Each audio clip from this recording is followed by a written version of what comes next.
Bonjour et bienvenue sur TV Land, votre télévision locale. Dans l'édition de ce mercredi 5 août, nous retrouverons des sportifs et l'association Au Cœur des Jumeaux. Nous ferons un grand bond dans le temps avec les Vasconiades de Saint-Sevé avant de découvrir un spectacle taurin d'un genre nouveau. Nous continuerons par les fêtes de Casse-Tête avant de finir avec un métier charpentier-bois. Après Patrick Sébastien, l'association Au Cœur des Jumeaux a rencontré l'équipe de France de basket en déplacement à Pau, puis l'équipe de France de judo pour leur offrir un défibrillateur. Pourquoi ces champions sont-ils autant concernés par ces actions? La réponse vous est donnée dans le reportage à suivre. Juste avant leur départ de Souston, les judokas français ont reçu l'association Au Cœur des Jumeaux. Ces derniers leur ont offert un défibrillateur en partenariat avec l'entreprise Défibril.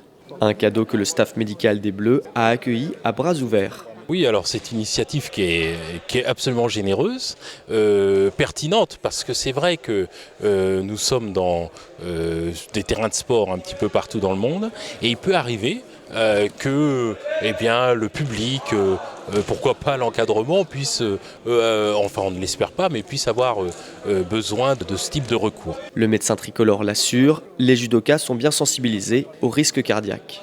Évidemment, il faut dire quand même que nos sportifs de haut niveau de l'équipe de France sont particulièrement bien suivis. À l'INSEP, ils ont des bilans, notamment cardiaques, échographie, électrocardiogramme, visite par un cardiologue, qui fait que le risque qu'ils aient un arrêt cardiaque est très faible, ça serait vraiment pas de chance. La place de ce défibrillateur est déjà toute trouvée. Désormais, on va le mettre dans nos bagages. J'espère qu'on ne nous l'arrêtera pas à l'aéroport. Mais on m'a promis qu'on pouvait le mettre dans les bagages. Mais c'est vrai, ça partira avec nous un petit peu partout dans le monde. Et là, dans notre premier voyage, qui est au Kazakhstan, à la fin du mois d'août, pour les championnats du monde de judo.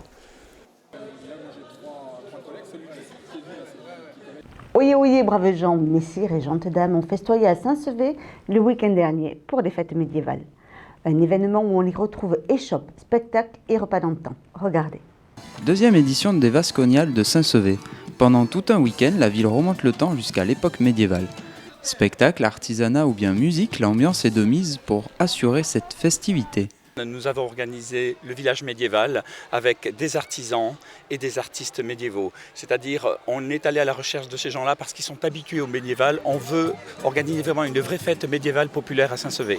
On a réussi l'an dernier, on voulait réussir encore plus cette année et on a rajouté par rapport à l'an dernier, nous avons 4 artistes professionnels. Cette année, nous en avons eu 7. Donc, ce qu'on entend actuellement, ce sont les gras jambons du rock médiéval. Nous avons eu Artus, le surgien. Nous avons eu la troupe Chaka, c'est le montreur d'ours. Ensuite, les Mortepeilles, qui sont une association de bénévoles, mais vraiment des passionnés de médiéval de cette époque-là. Donc, ils ont des ateliers interactifs. Ils font participer le public, aussi bien dans les ateliers de cuisine que dans les ateliers de guéguerre, des jeux pour enfants.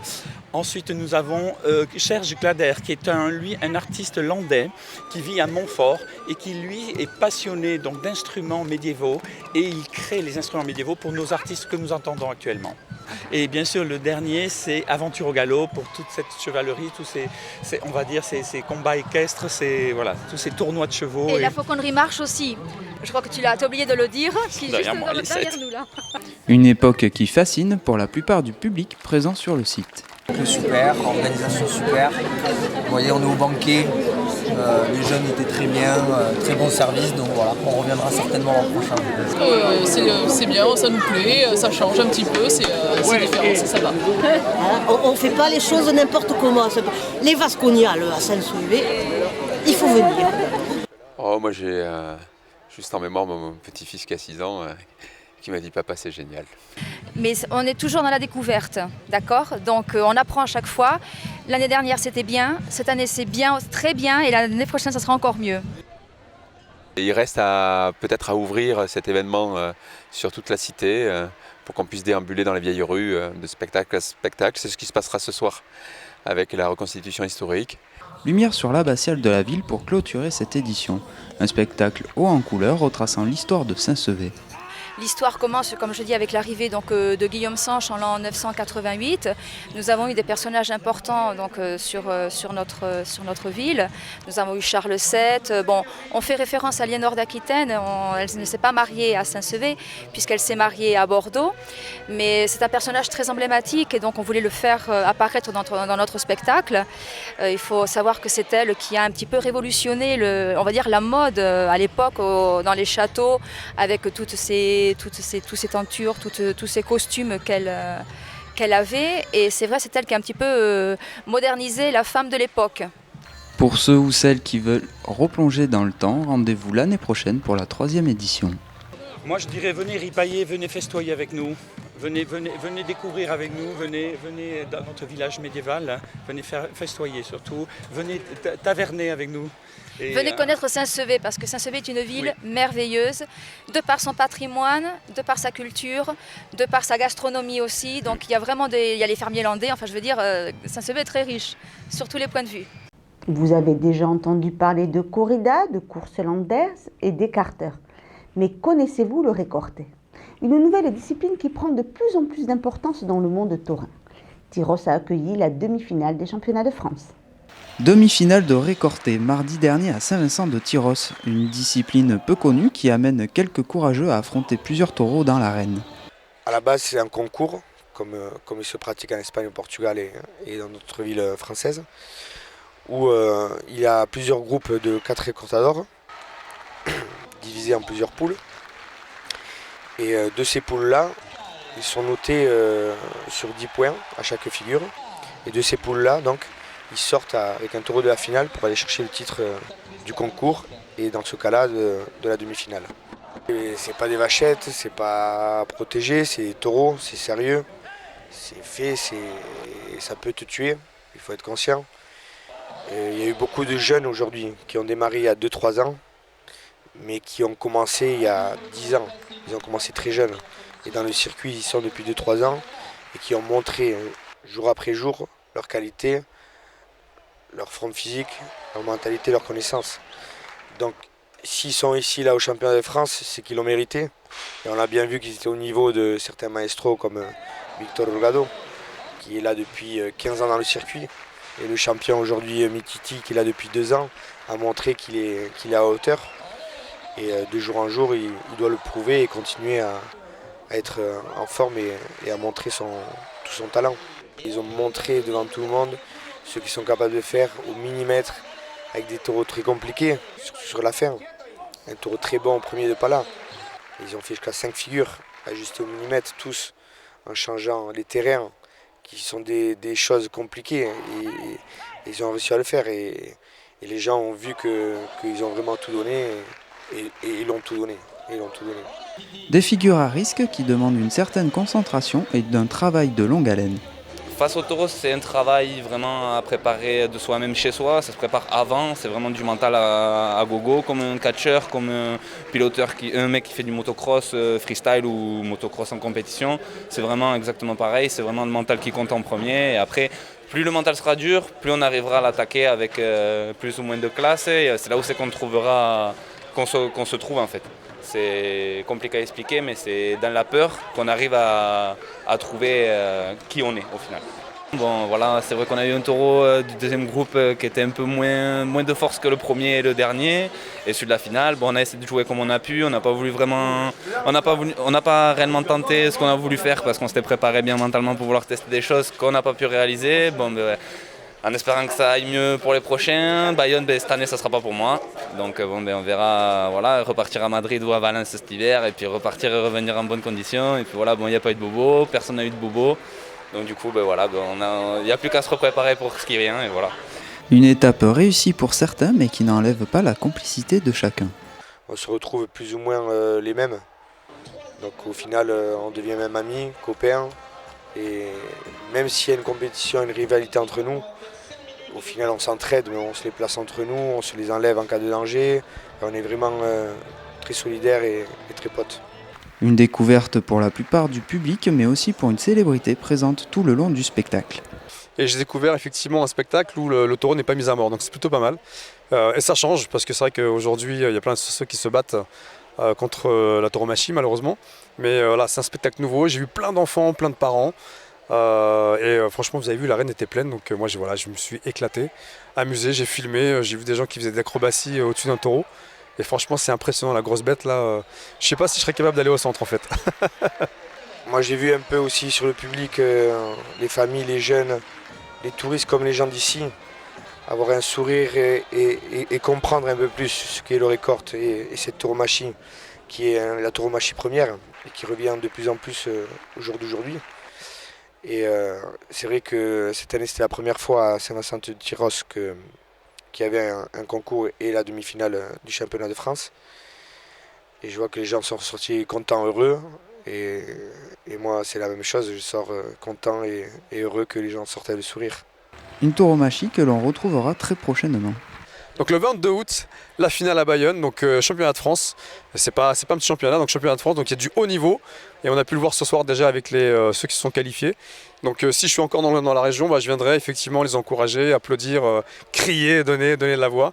Et en tout cas, voilà, encore merci à Mickaël Romero, vraiment c'est grâce à lui si je suis là aujourd'hui. Et c'est grâce à lui aussi si cela existe. Ça fait 3 ans qu'il organise ce genre de spectacle, c'est sa passion. Et voilà, il faut en parler autour de vous. Donc sur les Facebook, n'hésitez pas, 100% Récorte. Il faut aller les voir, les encourager et les motiver à continuer dans ce sens en tout cas. Chaque fête a une animation phare. La Force Basque a pris ses quartiers à Castets.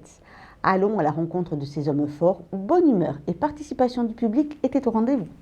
Pendant les fêtes de Castets, de nombreuses animations étaient proposées, et notamment de la Force Basque. Proposer aux gens une démonstration de Force Basque, gratuite, ce qui fait que ça a l'air de bien fonctionner, il y a pas mal de monde quand même, on ne pensait pas avoir autant de monde.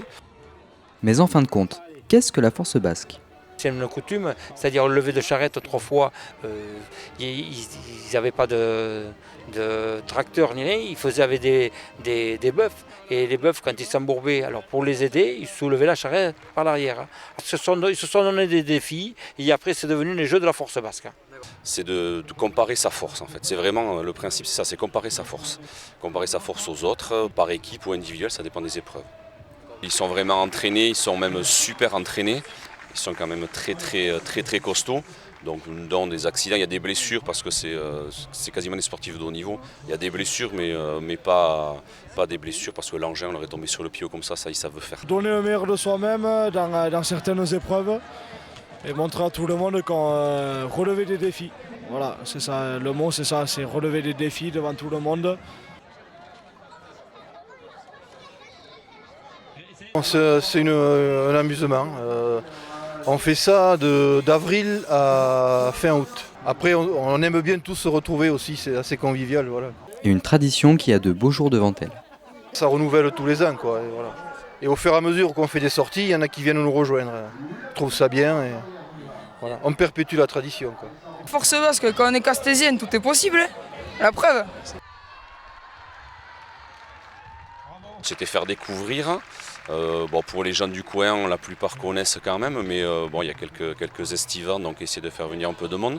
Et effectivement, après faire participer le public, c'est bien aussi, là, ça a l'air de pas mal participer, donc créer une petite animation dans le village pour les fêtes. Le public a ainsi pu s'essayer aux différents jeux et se rendre compte de leur poids et de leurs difficultés. Allez, il faut lâcher là.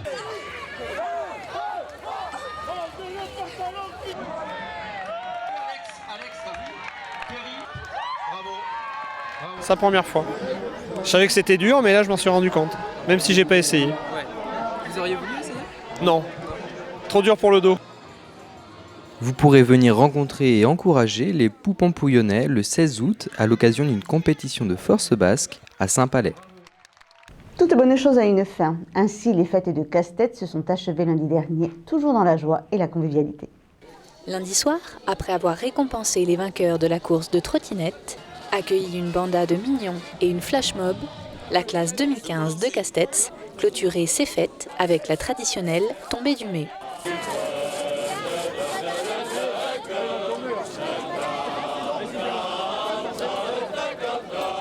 Après 4 jours de fiesta, la classe ne s'est pas laissée aller. En quelques instants, le mai était emporté.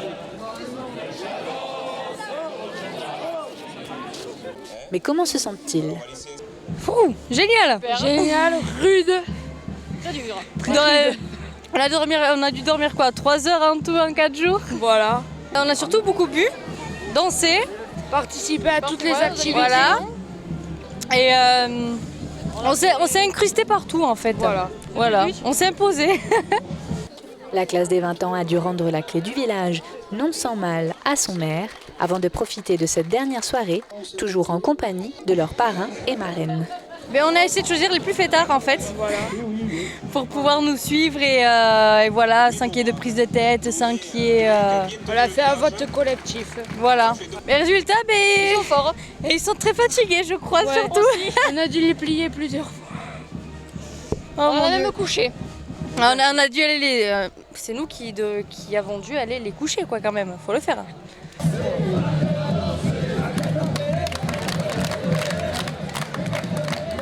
On doit rester à la classe les 4 jours et être au plus possible aux manifestations qu'il y a dans le village. Aller se montrer. Un peu partout, se montrer. Voilà, on a participé à toutes les manifestations, on a fait du paintball, on a fait tout ce qu'il y avait. Et on les a reçus chacun un soir chez nous, le vendredi chez moi, le samedi chez elle. On a fait tomber les mets. On a fait tomber les mecs qui nous avaient plantés aussi. C'est dur, après 4 jours. Ouais, puis il y avait une bonne entente, c'est très agréable. Ouais. Une belle classe, sympathique, on jouait et tout. Après cela, la banda a accompagné les gens au dernier repas des fêtes, un moment important pour la cohésion des habitants. Oui, le repas du dernier soir des fêtes, c'est un repas qui est très important. La plupart des gens y participent. C'est les anciens, les jeunes, mais beaucoup. Bon, c'est une tradition dans les Landes de participer au repas des fêtes pour se retrouver, se ressouder et discuter entre jeunes et anciens du village. Jusqu'à présent, c'était un comité des fêtes qui gérait les fêtes. Là, le comité des fêtes a été dissous au mois de janvier puisqu'il n'arrivait plus à assurer. Ça a été pris au niveau de la municipalité par une régie des fêtes, c'est-à-dire que vous avez une partie des conseillers municipaux qui participent à ces fêtes, c'est-à-dire il y en a 5, et 4 personnes de l'extérieur. Et ensuite, ils ont sollicité les bénévoles de toutes les associations pour assurer toutes les manifestations qui se posaient. Et par exemple, ce soir, vous avez une quinzaine de personnes qui sont là pour assurer le repas du soir. Bon, ça, apparemment, tout le monde est content. Ces fêtes-là, je pense auront marqué l'année 2015 pour Cassettes. Charpentier bois, un métier qui existe depuis bien longtemps. Clément nous en apprend un peu plus sur son métier. Clément a 17 ans. Il aime la natation, le judo et son métier. Clément est charpentier bois. Je fabrique des structures en bois pour des maisons et des toitures. L'architecte me donne des plans pour sélectionner les bois. Je rabote et je taille les pièces pour les préparer. Ensuite, je les assemble sur place ou à l'atelier. Clément sait donc lire et exécuter des plans. Il connaît les qualités de toutes les essences de bois et possède une excellente condition physique. Bien sûr, il faut être en forme et surtout ne pas avoir le vertige. Non, c'est tout le contraire. Nous, on travaille toujours dans la précision. Et un assemblage, il faut que ça tienne au millimètre près. Pour moi, le bois, c'est une passion. Et c'est toujours une petite fierté de voir le travail accompli sur le chantier. Clément termine son CAP en alternance. On recherche 4 700 charpentiers bois par an pour un salaire d'embauche de 1 650 € par mois. Et des offres sont disponibles sur beautravail.org. Moi aussi, je peux faire quelque chose de précis si je veux. C'était Beau Travail avec le MEDEF. Voilà, cette édition est maintenant terminée. Je vous donne rendez-vous vendredi pour un prochain journal de TV Land, votre télévision locale. Je vous souhaite en attendant de passer une excellente journée.